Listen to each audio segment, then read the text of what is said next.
2 ದಿನಗಳ ಒಳಗಾಗಿ ಸಚಿವಾಕಾಂಕ್ಷಿಗಳ ಪಟ್ಟಿಯನ್ನ ಪರಿಷ್ಕರಣೆ ಮಾಡಿ ನಿಮಗೆ ಕಳಿಸ್ಕೊಡ್ತೀನಿ ರಾಜ್ಯಕ್ಕೆ ಅಂತ ಹೇಳಿ ಹೈಕಮಾಂಡ್ ಸಂದೇಶವನ್ನ ಕೊಟ್ಟಿದೆಯಂತೆ. ಈ ವಿಚಾರಕ್ಕೆ ಸಂಬಂಧಪಟ್ಟಂತೆ ಈಗ ಹೇಗಿದೆ ಬಿಸಿ? ನಿಟ್ಟಿನಲ್ಲಿ ಕಳೆದ 4 ದಿನಗಳಿಂದ ರಾಷ್ಟ್ರ ರಾಜಧಾನಿ ದೆಹಲಿಯಲ್ಲಿ ಬೀಡುಬಿಟ್ಟಿದ್ದಂತಹ ನಮ್ಮ ರಾಜ್ಯ ನಾಯಕರುಗಳು ಕೊನೆಗೂ ರಾಹುಲ್ ಗಾಂಧಿಯವರ ಭೇಟಿಗೆ ಅವಕಾಶ ಸಿಕ್ಕಿದೆ. ಆದರೆ ಪಟ್ಟಿ ಮಾತ್ರ ಅಂತಿಮವಾಗಿಲ್ಲ. ಏನು 1.5 ತಿಂಗಳ ಹಿಂದೆ ರಾಜ್ಯದ ಸಚಿವ ಸಂಪುಟ ವಿಸ್ತರಣೆ ಅಂದರೆ ಮೊದಲ ಸಚಿವ ಸಂಪುಟ ಆಯಿತು. ಆದರೆ 1.5 ತಿಂಗಳು ಕಳೆದರೂ ಕೂಡ ಈ ಒಂದು ಸಚಿವ ಸಂಪುಟ ವಿಸ್ತರಣೆ ಆಗ್ತಾ ಇಲ್ಲ. 14 ಮಂತ್ರಿಗಳು ಅಂದರೆ CM DK ಶಿವಕುಮಾರ್ ಹಾಗೇನೆ ಉಪಮುಖ್ಯಮಂತ್ರಿ ಪರಮೇಶ್ವರ್ ಸೇರಿದಂತೆ 14 ಸಚಿವರುಗಳು ಮೊದಲ ಹಂತದಲ್ಲಿ ಪ್ರಮಾಣ ವಚನವನ್ನು ಸ್ವೀಕಾರ ಮಾಡಿದ್ರು. ಆದರೆ 2ನೇ ಹಂತದಲ್ಲಿ ಪ್ರಮಾಣ ವಚನ ಸ್ವೀಕಾರ ಮಾಡೋಕ್ಕೆ ಈ ಒಂದು ಪದಗ್ರಹಣ ಕಾರ್ಯಕ್ರಮಕ್ಕೆ ಎಲ್ಲೋ ಒಂದು ಕಡೆ ಅವಕಾಶ ದೊರೀತಾ ಇಲ್ಲ. ಇದಕ್ಕೆ ಕಾರಣ ಅಂತಂದರೆ ಪದೇ ಈ ಒಂದು ಪಟ್ಟಿಯಲ್ಲಿ ಕೆಲವೊಂದಷ್ಟು ಗೊಂದಲಗಳಿದೆ. ರಾಜ್ಯ ನಾಯಕರುಗಳು ಅದರಲ್ಲೂ CM DK ಶಿವಕುಮಾರ್ ಮಾಜಿ ಮುಖ್ಯಮಂತ್ರಿ ಸಿದ್ದರಾಮಯ್ಯನವರು ಹಾಗೆಯೇ KPCC ಅಧ್ಯಕ್ಷರಾಗಿರುವಂತಹ BK ಹರಿಪ್ರಸಾದ್ ಅವರು 3 ಪಟ್ಟಿ ಇದೆ ಅಂತ ಹೇಳಲಾಗ್ತಾ ಇದೆ.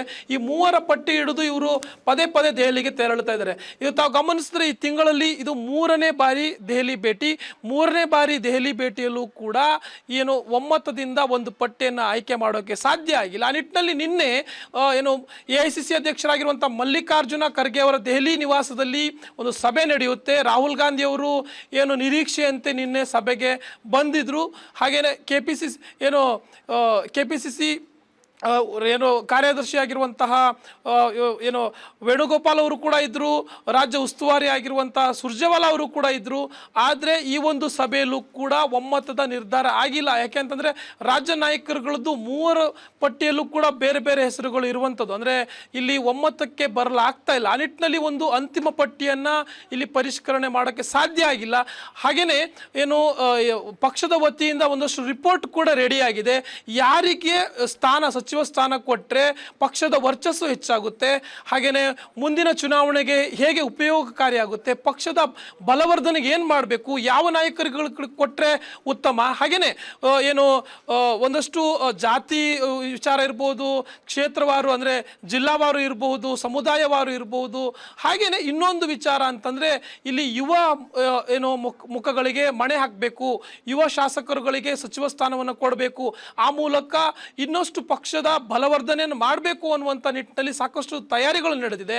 ಆದರೆ ಇಲ್ಲಿ ಈ ಒಂದು ಪಟ್ಟಿ ಏನಿದೆ, ಪಟ್ಟಿಯಲ್ಲಿರುವಂಥ ಹೆಸರುಗಳೇನಿದೆ, ಈ ವಿಚಾರದಲ್ಲಿ ಒಮ್ಮತ ಮೂಡ್ತಾ ಇಲ್ಲ. ಹೀಗಾಗಿ ರಾಹುಲ್ ಗಾಂಧಿ ನೇರವಾಗಿ ಅಂದರೆ ಒಂದು ವಿಚಾರದಲ್ಲಿ ಒಂದು ಪಕ್ಷ ಅವರು ಗರಂ ಆದ್ರು ಅಂತಲೂ ಹೇಳಲಾಗ್ತಾ ಇದೆ. ಹಾಗೆಯೇ ನೇರವಾಗಿ ಹೇಳಿ ಕಳಿಸಿದರೆ ನಾನೇ ಪಟ್ಟಿಯನ್ನು ಪರಿಷ್ಕರಣೆ ಮಾಡಿ ಕಳಿಸ್ತೀನಿ, ತಾವು ಮತ್ತೆ ಬರುವಂಥ ಅಗತ್ಯ ಇಲ್ಲ, ತಾವು ತೆರಳಬಹುದು ಅನ್ನುವಂಥ ರೀತಿಯಲ್ಲಿ ಹೇಳಿ ಕಳಿಸಿದ್ದಾರೆ. ನಿಟ್ಟಿನಲ್ಲಿ ರಾಜ್ಯದ ನಾಯಕರು ಬರಿಗೈಯಲ್ಲಿ ವಾಪಸ್ಸಾಗಿದ್ದಾರೆ. ಎಲ್ಲೋ ಒಂದು ಕಡೆ ಭಾವಿಸಲಾಗ್ತಾ ಇತ್ತು ಈ ವಾರದ ಅಂತ್ಯದಲ್ಲಿ ನೂತನ ಸಚಿವರ ಪದಗ್ರಹಣ ನಡೆಯುತ್ತೆ ಅಂತ. ಆದರೆ ಅದು ಸಾಧ್ಯ ಆಗ್ತಾ ಇಲ್ಲ.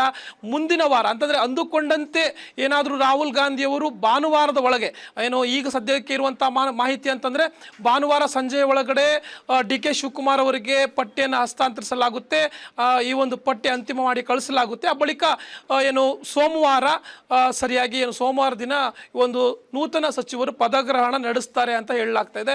ಎಲ್ಲದಕ್ಕೂ ಕಾದು ನೋಡಬೇಕಾಗುತ್ತೆ. ಹಾಗೆಯೇ ರಾಹುಲ್ ಗಾಂಧಿಯವರು ಯಾವ ರೀತಿಯಾಗಿ ಅಂದರೆ ಮುಂದಿನ ಚುನಾವಣೆಗೆ ಒಂದು ತಂತ್ರಗಾರಿಕೆಯ ಮೂಲಕ ಯಾವೆಲ್ಲ ನಾಯಕರುಗಳಿಗೆ ಕೊಟ್ಟರೆ ಉತ್ತಮ, ಪಕ್ಷಕ್ಕೆ ಯಾವ ರೀತಿ ಸಹಾಯಕಾರಿಯಾಗುತ್ತೆ ಅನ್ನುವಂಥ ಎಲ್ಲ ವಿಚಾರಗಳನ್ನು ಅಳೆದು ತೂಗಿ ವರಿಷ್ಠರ ಜೊತೆ ಅಂದರೆ ಉಳಿದಂತಹ AICC ನಾಯಕರುಗಳು ಏನಿದ್ದಾರೆ ಅವ್ರ ಜೊತೆಲೆಲ್ಲ ಚರ್ಚೆ ಮಾಡಿ ಒಂದು ಅಂತಿಮ ಪಟ್ಟಿಯನ್ನು ಒಂದು ಅಂತಿಮ ಮಾಡಿ ಕಳಿಸುವಂಥ ಸಾಧ್ಯತೆ ಇದೆ. ಕಾವ್ಯ. ಎಸ್ ಜಯಲ್, ತಮ್ಮೆಲ್ಲ ಮಾಹಿತಿಗಾಗಿ ಧನ್ಯವಾದಗಳು.